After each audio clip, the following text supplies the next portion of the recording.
വിവാഹം കഴിഞ്ഞിട്ട് അധിക നാളുകളായിട്ടില്ല. അങ്ങയോടൊപ്പം ജീവിച്ച് കൊതി തീർന്നിട്ടില്ല എനിക്ക്. അങ്ങയുടെ വിശുദ്ധമായ സ്നേഹം അനുഭവിച്ച് മതി വന്നിട്ടില്ല. അതിനു മുമ്പുള്ള ഈ വേർപാട് താങ്ങാവുന്നതിനും അപ്പുറമാണ്. എന്താ അല്ലേ അരിശിത്? നിന്റെ സങ്കടം കണ്ട ഞാൻ എന്നേക്കുമായിട്ട് നിന്നെ ഉപേക്ഷിച്ചിട്ട് പോവാൻ തോന്നുമല്ലോ.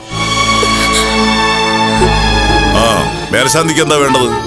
ഭഗവാന്റെ നിറകിൽ ചാർത്തിയിരുന്ന സ്വർണ്ണപ്പൊട്ട് കാണാനില്ല. ഇന്നലെ ക്ഷേത്രമടയ്ക്കുമ്പോഴും സ്വർണ്ണപ്പൊട്ട് നമ്മുടെ ശ്രദ്ധയിൽപ്പെട്ടതാണല്ലോ. നേരം പുലർന്നപ്പോൾ സ്വർണ്ണപ്പൊട്ട് എങ്ങോട്ട് പോയി? നമുക്കറിയില്ല.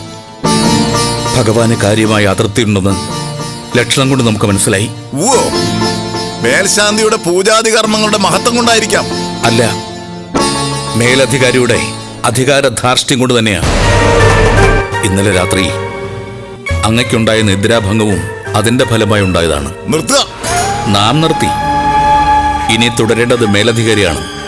അങ്ങയ്ക്ക് മുകളിലൊരു മേലധികാരി ഉണ്ടല്ലോ, നാടുവാഴുന്ന മഹാരാജൻ. എത്രയും പെട്ടെന്ന് തിരുമനസിനെ വിവരം ധരിപ്പിക്കണം. ഭഗവാന്റെ സ്വർണ്ണപ്പെട്ട് നഷ്ടപ്പെട്ടത് നിസ്സാര സംഗതിയൊന്നുമല്ല. ദേവപ്രശ്നം അടിയന്തരമായി വേണ്ടിവരും.